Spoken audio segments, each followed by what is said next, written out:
In today's show, I want to welcome a very, very special guest whose family, I believe, has been in brewing for many, many centuries. And I was privileged to meet up with Mr. Luitpold von Bayern in Munich recently, and he kindly agreed to join me on a podcast where we can talk a little bit about the history of brewing in Europe and in Munich in particular, and maybe a bit about his family business. Welcome, Mr. von Bayern. Well, it's great to be here. And we're sitting at the Table Bay Hotel in Cape Town, and I'm very glad that you could take some time off on your family vacation to speak to us and talk a little bit about beer. It's always a great thing to talk about. Yeah. In 1994, I worked with Bavaria Brau, and even before I got the job, I saw a little VW Golf that was a friend of mine was driving, who'd recently started working for Bavaria Brau, and on the side there was a beautiful sign, Kaltenberg. And I was instantly in love with beer. Not that I didn't like beer before, but I was instantly in love with this concept of a German beer in South Africa. And that was your brand. That's correct. Quite an early day. A long time ago. Yeah, we brewed Kaltenberg, or the Funks brewed Kaltenberg at Bavaria Brau. How did that come? Well, when Bavaria Brau, the idea came up, it was an interesting setup. And Mr. Funk at that time was representing a German company producing brewing equipment, brew houses, the Hupman company. Hupman, yeah. And he was also restoring bottling lines and stuff like that. So he was working as an engineer to the brewing industry in manufacturing plant. And his dream was to have his own brewery. Originally he has been a brewmaster with SAB, but he wanted to set up his own brewery, and he had the strong belief that starting with a small brewery, he would be not a threat to SAB, and it would help SAB to have less of a monopoly problem. So he would maybe get away with it without being killed, which was normally the business if you started a brewery in South Africa at the time. Well, and he had some friends. One of them was Mr. August Lenz, who was the owner of Hupman. Okay. He was a shareholder in there. Mr. Funk and his family were shareholding. And then there was another distinguished gentleman, Mr. Guido Sandler, who was head of the Oetker Group in Germany, today the largest brewing group in Germany. Okay. And we, as a small company, we were good friends with the Lenz family. And so they said, well, why don't you come along as a typical Bavarian beer and typical Bavarian brand? So we said, okay, then it could fit. We met with Mr. Funk, and we thought it's an interesting idea to start production here, because I'm a strong believer in fresh beer. I don't believe beer should be shipped over the equator and shaken and aged, and then it comes to the consumer as a pretty old product after sort of a 2 months forcing test, which is not necessarily the best for a beer. Okay. And they brewed a brand which you don't really do in Europe, or do you? The Kaltenberg Royal Lager. Yes, we brew that in Europe. We brew it at home. And we were brewing it in Kaltenberg in our brewery at home in Kaltenberg Castle. And we also, at that time in the 90s, we were one of the largest lager brands in UK on the high end. Okay. And Kaltenberg Pils, we were 13% market share in UK at the time. We were pretty strong in Sweden at the time. And we were just sort of at the point of we started in, I think in 94, we also started in Croatia, and we were very strong on the Adriatic coast. So we had many countries where we started licensed production, and it was a good moment for us. Yeah, and tell us a little bit about the Bavaria Brewery, because this was before internet, and I can't find any proper records. Well, the brewery, as I said, Mr. Funk was an engineer, and they had, whenever they had time and not too many jobs, they started to construct their own brewery. Yeah. And the setup was quite interesting, because it was on a very good location between Pretoria and Johannesburg on the motorway, just beside the motorway. And they got the job to build a brewery called Vivo for, I think it was National Sorghum Breweries at the time. That's right, I remember that. It was a pretty big brewery for about 800,000 hectoliters. Okay. And the Funk family built their brewery absolutely next door to it. Yeah. So there was quite a lot of logistic advantages in theory. Plus, Mr. Fink installed a pretty good canning line, whereas Vivo was only doing bottled beer. So the idea was that they could do canning for Vivo and have their own brewery. Their own brewery was laid out for a total capacity of about 150,000 hectoliter. The brewery was state of the art in '94, which is okay. Today we are 23 years further, but at that time it was an immaculate brewery, technically very well organized. I think the weak point was that they had no experience in distribution and in marketing and sales. And I think that was their basic weak point. And they tried hard. I think we had quite a number of very nice restaurants which sold our beers at the time, but it was mainly personal friends of Mr. Funk. Yeah. Whereas if it went to going to third parties, to independent companies, they had difficulties to get in, and so it didn't work out the way as they expected. Yeah. But the beers were good. Nothing wrong with the beers. It was just a lack of maybe financial muscle in marketing and sales and experience. Okay. And there was a pipe, wasn't there, connecting Vivo and Bavaria Brau, and that was to obviously... Yes, there was a pipeline for the filling of cans. Okay. And that was a connection there. Yeah. Besides that, the companies were totally independent of each other. Yeah. Okay. But the financial income in the business plan was that the canning for Vivo would contribute a certain amount. And now, the Vivo side failed completely. Never got off. Because in spite of a great brewery, they relied that whenever they would start the brewery, their community would jump on the first non-SAB large-scale lager beer produced by National Sorghum. Yeah. And that didn't work. The people, once it comes to drinking, they go to something they believe in. Yeah. And they had probably some distrust, which was probably wrong, but that's what it was. Yeah. And there was no real support on the sales force, because the sales force at that time was not, it was unexperienced people, and they were not trained to do that. And so the listings they got at the beginning couldn't be maintained because they just never visited their customers. Yeah. And so you, going back to your business, I read an article this week that your family's been brewing for 750 years. Is that? That's correct. My beer in Bavaria is very closely linked. Our family was ruling the country since 1180 onwards, 1180. Which is the longest ruling in Europe. Yeah. But beside that, we had breweries in the family since 1260. Okay. And some of them quite small, because it was mainly when you had a royal residence, it was important to have serve supply. Yeah. So you had your own brewery. Okay. But then it became a commercial issue. And later we had many breweries in the family over the centuries. Okay. And the probably most known connection to the brewing industry is that we basically set the definition of beer by issuing the famous German purity law. Now, the purity law, which is the oldest food control law which is still valid today, it said beer is made out of barley, hops and water, nothing else. Yeah. That clearly defined the product beer. Before that, there was no definition.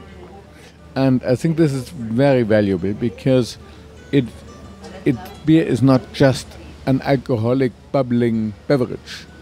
It is a clearly defined product where people have a great respect and also confidence. And I think this was what the purity law really meant, that it made people confident that they were getting a fair product for their money. And that was very valid in that time in 1516. and we celebrated the anniversary of this purity law last year. Last year, yeah. 500 years purity law. But it also, besides defining the product, it saved people from being poisoned because people were using all kinds of poisonous spices to make the beer cheaper or to make it taste different. Yeah. And so by banning that and restricting to hops, people had to work much harder to make an excellent drink. But if you are more focused, you end up getting a better product. And I think that's what happened to beer. And that's why I think we really defined beer as a product of the family. Okay, we had many other connections in the following centuries. Yeah. That's quite a big contribution, I think, that for the industry. I mean, nowadays people obviously, especially in Belgium and the new craft industry has obviously got some other ideas, but... Well, I think the other ideas, there's nothing wrong with them. Yeah. Provided they, I have no problem, whatever the people are brewing, provided they call it brew and not beer. And the key thing is you shouldn't frustrate a consumer by giving him something which is not a beer. Yeah. If you ask for a wine, I think in South Africa you're sensible to that, wine is a drink out of grapes. Yeah. Now you can perfectly well make a wine out of glycol, alcohol, color, and water, and some chemicals. Yeah. It will look like a wine, it will taste like a wine, but it is not a wine. Yeah. And I think it's very much the same with a beer. So if they come up with using different ingredients and putting different spices in, it might be a nice bubbling alcoholic beverage, and it might be a very interesting brew. Certainly it's not a beer. Yeah. That's definitely my opinion. And I think I'm not the only one. Yeah. But I think some people may need to think a bit deeper into what they are doing to the product, which is so much loved by many people, if they are using the goodwill for products which are different. Mm. And your own business is that your brewery is called Kaltenberg? Yes. We have 4 breweries in Bavaria, okay, where we have production, and it's the mother house is Kaltenberg Castle, a castle with a brewery inside, 2 floors, 2 cellars under, and a great place to have a beer. But it has a fully commercial brewery in it. We still do about 100,000 hectoliters per annum in the castle itself, but we have a more modern brewery. About 20 miles from there with modern bottling lines and on. And then due to logistics, we have 2 other locations with production and one in the south of Bavaria and one a bit more in the west. Okay. And Fürstenfeldbruck, I think that's halfway from Kaltenberg to Munich. That's where we do our logistics and bottling. Okay. Because that's what, I think in about 10, 15 years ago I was in Germany and I wanted to visit something. Yes. And that's where I ended up, in the beer garden. The beer garden culture in Munich, somebody said to me it was purely a business idea where the brewers had to sell as much beer as they could. Well, and the brewers formerly had planted trees with big leaves, mainly chestnut trees, onto their beer cellars to keep them more cool in summer. Okay. And so people, wanted to drink the beer fresh at the location. That was a big competition to the local and restaurants, to all the existing restaurants and gastronomy. So they were dead against it. So it finally took law, which was made by my 4 times great-grandfather, by King Max I of Bavaria. And he made a law that the brewers were allowed to sell beer above their beer garden in those places, under provided the chestnut trees. People could bring their own food. Okay. And he made a law that provided they bring their own food, they're not in competition with the normal restaurant, then they can sell beer. Okay. And this tradition became extremely popular. Yeah. So today we house some of the world's largest beer gardens, and one beer garden in Munich, which is still connected with our family, and has 8,000 seats, the Royal Hirschgarten near Nymphenburg. Okay. And on a good day, I remember a few years ago we had the final of the Champions League where Bayern München lost, but in its hometown. But they drank more than 30,000 liters of beer in the one beer garden that one night. Yeah. And I think some restaurants would be very happy if they would sell that in a year. In a year, yes. And then your family is also connected with the whole Oktoberfest? Well, the Oktoberfest is a very different story. The Oktoberfest was first in 1810, and 1810, sorry. And the Oktoberfest was at that time, and that was a very difficult political time when the country Bavaria was reorganized. After the Napoleonic Wars in the middle, Bavaria gained two substantial additional pieces. The North Bavarian part, Franconia, and the western part, Swabia, which became part of the state of Bavaria. And so it was quite important to manage to integrate those old countries which were very long on our border and very often enemies. So it was important to integrate, and one of the grand ideas was that in 1810, when the later King Ludwig I got married, they made a big wedding event, which was mainly a horse race in the center of Munich on a big open field. Yeah. And in line with this horse race, at the occasion of the wedding, there was a bit of catering and on, and that was so successful that they repeated it as a national festival, and it became what is today Oktoberfest. Okay. And the addition after the first one was an agricultural exhibition and a shooting contest. So it included the shooting clubs in Bavaria was always very traditional and very important. And the other thing, the agricultural side, the big agricultural national exhibition, draw the people from all over the country. In later time, when we had the first train, the people got free rides from all parts of Bavaria to go to this festival. And it became a huge national festival, and later on today it's the world's biggest beer festival, because obviously where you have many people, you would have entertainment, you would have beer tents, you would have street entertainment, shows, and it got bigger and bigger and bigger, and today it has roughly 6.5 million visitors, and they drink about 70 million liters of beer, so it is quite a successful venture.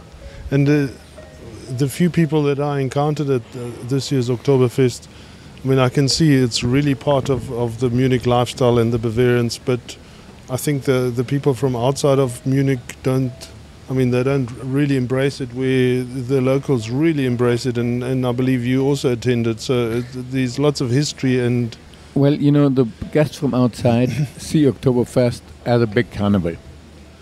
So what you see now is around Oktoberfest, everywhere there's clothing shops, and some smart clothing companies got, if you want, heavily reduced Bavarian traditional dresses with skirts for the girls, which are a little bit too narrow and maybe they're a little bit too short, but they're made in China and they're selling at cheap price all around Oktoberfest. So suddenly you see 6 million guests running around in pseudo-Bavarian dresses as a carnival, if you want, combined with a lot of drinking and partying. But it still works. Yeah, but still, I mean, the local people still embrace it. Yes, certainly. But it was overrun for a while. I think it's got a bit better the last year. I think it was not quite as crowded. Okay. And so, because there's a limit, there's a certain amount of people you can let on a space, and if it's too many, the locals don't get a place in a beer tent. Yeah. And if you have to wait for 2 hours to get into a tent, it stops being fun. And if you're not a tourist, then it becomes a hassle. So is there a place where the VIPs can hang out? I mean, not really. There's in Oktoberfest you have about a dozen big tents, which are up to 8,000 seats. Yeah. And then there is another 20, 25 smaller places for food and entertainment, which are quite different in style. Yeah. And there is no real VIP place, but each of those tents will take reservations, normally heavily overpriced, and sold out a year in advance. And so, it depends. Those tents would be run by a local restaurant or pub owner, and so they will have their regular guests, their best friends, who are, so to say, the VIP. Okay. And true VIP place or tent is not existing, but as I said, each one will have its own friends and local VIPs in their tents. Yeah. So if you go, where do you end up going? For me, it's pretty simple because since I know all the brewers, all I need to do is give them a call and I will have a place in there. Yeah. But it's because I will go to they normally have a seating place for the regular guests or something, or for the customer. So there will be always a place where I can jam in if necessary. Yeah. But I must say I don't go too many times. Yeah, sure. Okay.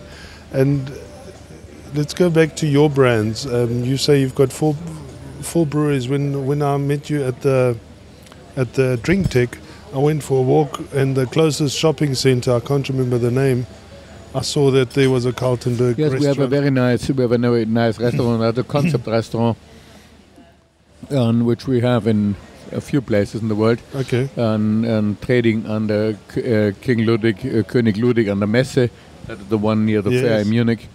And this was a test place. We did one in America some years ago. We have a big King Ludwig's castle in Shanghai. We have a very nice one in Paris.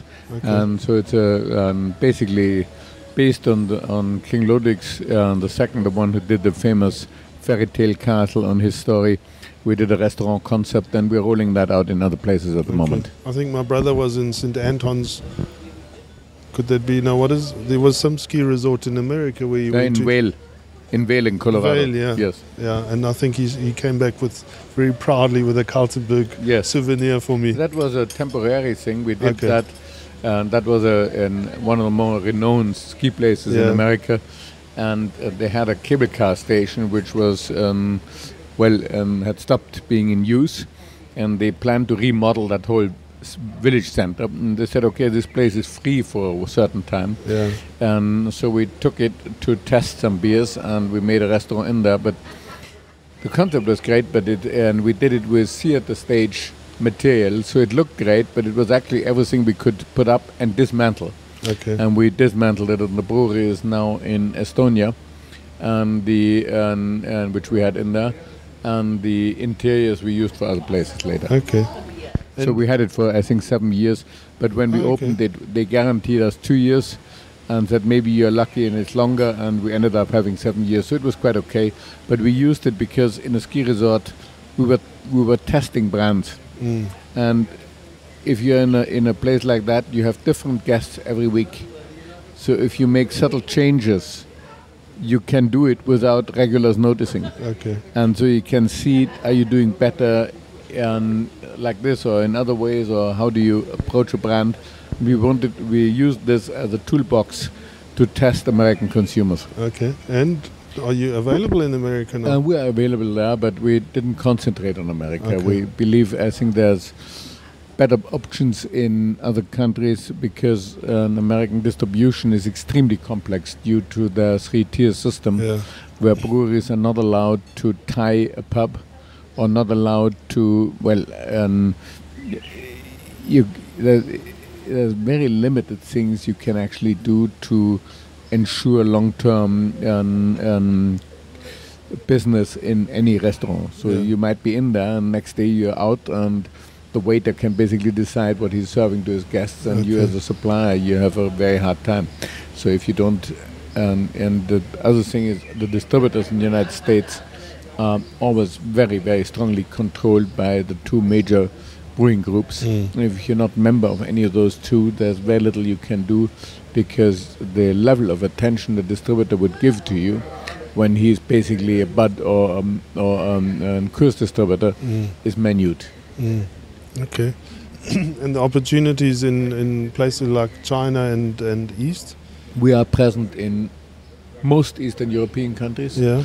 We're on the Balkans, we are in Russia, we are in Asia, in India, China, Mongolia, Indonesia, with production locally in each of those countries. And, all licensed so currently production. we're in about 15 countries in the production. Okay, that's interesting. I mean, I would love to see we believe strongly that beer should be fresh. Yeah. And fresh, and I'd rather export Bavarian brewmasters, raw materials, yeast, hops. Yeah. I would rather export Bavarian machinery if needed Or if some people have decent equipment, then we can send our brewmaster and we can reproduce our beer 1-to-1, basically in any country. Yeah. It needs some skill, it needs some very hard control, but if you do it, it is actually much better. Yeah, I always find that, Weiss beer in South Africa, that locally brewed Weiss beer, I don't know if they don't have access to the same raw materials, but it certainly doesn't taste the same as in Germany. Weiss beer is something which is needing quite a lot of specific know-how. Yeah. And there's different flavor ideas, and I would be perfectly happy producing Weiss beer here at identical quality. Okay. We've done it in Mongolia, we've done it in China, and why shouldn't we be able to do it here? But it's something which obviously you need to do that. If you ever want to do that, you need to be very careful whom you do it with. Yeah. Is it the right partner? And if you do find the right partner, we probably might do it. Yeah. But at the moment, we're, as I said, we have focused a lot into Asia at the moment. Yeah. And that's good. But I must say, I love South Africa. It's a great place, and it has changed a lot in the last 25 years. Yes.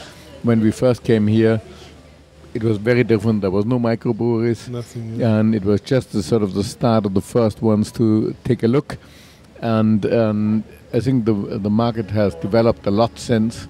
There are a lot more opportunities, and there's certainly a lot more when you come here. I'm here on holiday at the moment, but I always walk around with open eyes. Yeah, of course. And who knows what will come out of it. Let's see. Let's see. Yeah. Okay. I just want to in maybe in closing, tell us a little bit about your marketing, because you've got. It's not easy to market a beer in Europe. You've been with your brand has been around for many years, but you've got some different ideas. I think you had some big festivals yourself. We do big festivals, sure, but if you look at the home market, it's important to be known. It's important for people. For a beer, it's important to have a home. Yeah. And having in Kaltenberg Castle a very nice traditional brewery with restaurants, with beer garden. We also do some entertainment. We built an arena over the years, which now seats about 13,000 people, and we do the world's largest medieval tournament with lances and stuntmen on. Okay. That's always on in July. And Kaltenberger Ritterturnier, it's world famous by now. But we do also other things. Since we have the arena, we do quite a lot of concerts and other or Christmas markets or whatever. Yeah. So we have lots of big events. We get a lot of people there for those. But in marketing, at the end of the day, I think we have good beer. We have point of sale material which is designed for our beer in many respects. And we have also some quite nice classical marketing campaigns.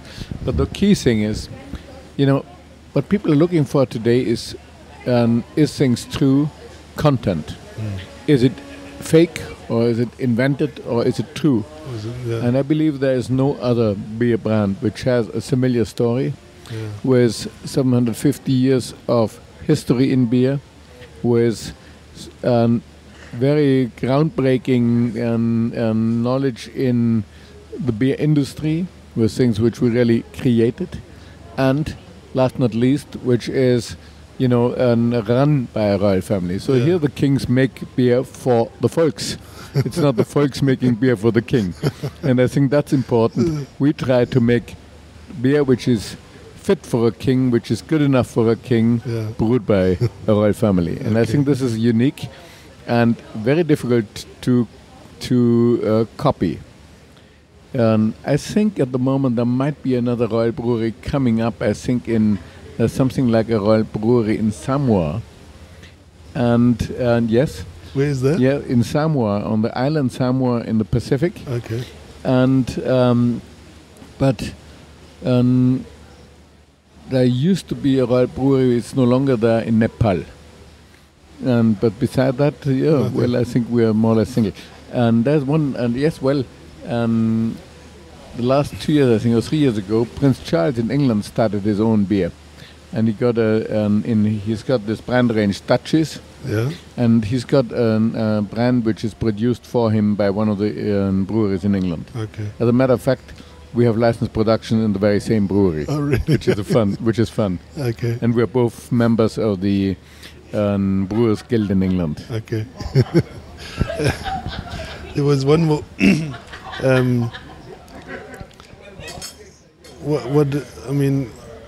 I was surprised to see that even though you've got so much heritage, you're not scared to go and sit amongst the people at BevTech or at BrewTech, DrinkTech. No, because you I think any there? business to a certain extent is human. Yeah. And I think it's important that you know your customers, you know your friends, and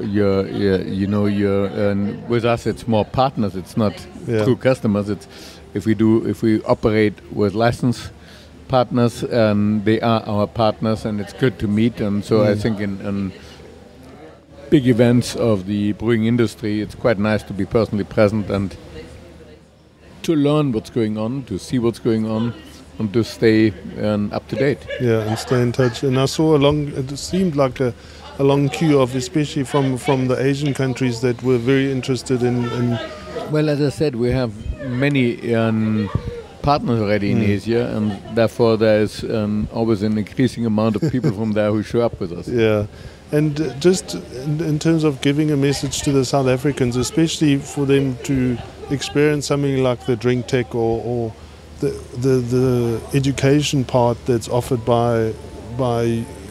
Well, I think I think that's one thing which is extremely important. I think brewing, and I think that's if there is one critic on the craft brewing industry. Brewing is a science. We have universities with a 5 years engineering degree to become a brewmaster with diploma. Yeah. It's a master study or diploma study and a PhD study. Yeah. Beside that, we have the craftsman education, which is typically German, the dual system, where you can also become a brewmaster by going into a brewery as a trainee at the age of 15 or 16. You do a 3 years training course as an apprentice in a brewery. Yeah. After 3 years of apprentice, where you get school training parallel, you then go into. You would work in a brewery as a qualified worker for another 2 or 3 years, and then you would do a master's course, which is a 2-year course at the brewer school. We have 2 major brewer schools in Bavaria, and the famous Dömens Academy, or the brewer school in Ulm. And they give you a 2-year hardcore training, hands-on brewing, where you end up as a master brewer. Now, this is a big difference. If you have someone who had 5 years training and 2 or 3 years business training beside, but when you do the master brewer school, you're always working as a brewer parallel. So those people are real professionals. They learn and they're educated how beer is made with all consequences. Now, what you see today is many craft brewers who look into internet and have some recipes, and then they say, we want to reinvent beer, we know much better. Now, if 5 years training is worth nothing, and a 4 weeks course on internet is making you a master brewery, we are doing something wrong in Bavaria or in Germany. And I believe we are not quite wrong. Yeah. So I think if there's one thing, I think the people who want to start a brewery as a brewmaster, they should really undergo a serious training, because they risk a lot. If they make a mistake and the beer doesn't taste, the company can be bust. Yeah. And there's a lot of investment behind it. There's a lot of responsibility behind it. So I believe it's not enough just to have a ponytail and shorts and start brewing. And a beer. I think it's important to go through a significant, solid training to do it. And then I think the chances of success is much higher. Yeah. And it's better to spend that time in advance. Or if you're a businessman and you say, okay, I want to become a craft brewer as a businessman because I love beer and I'm a discriminating beer drinker, nothing wrong with that.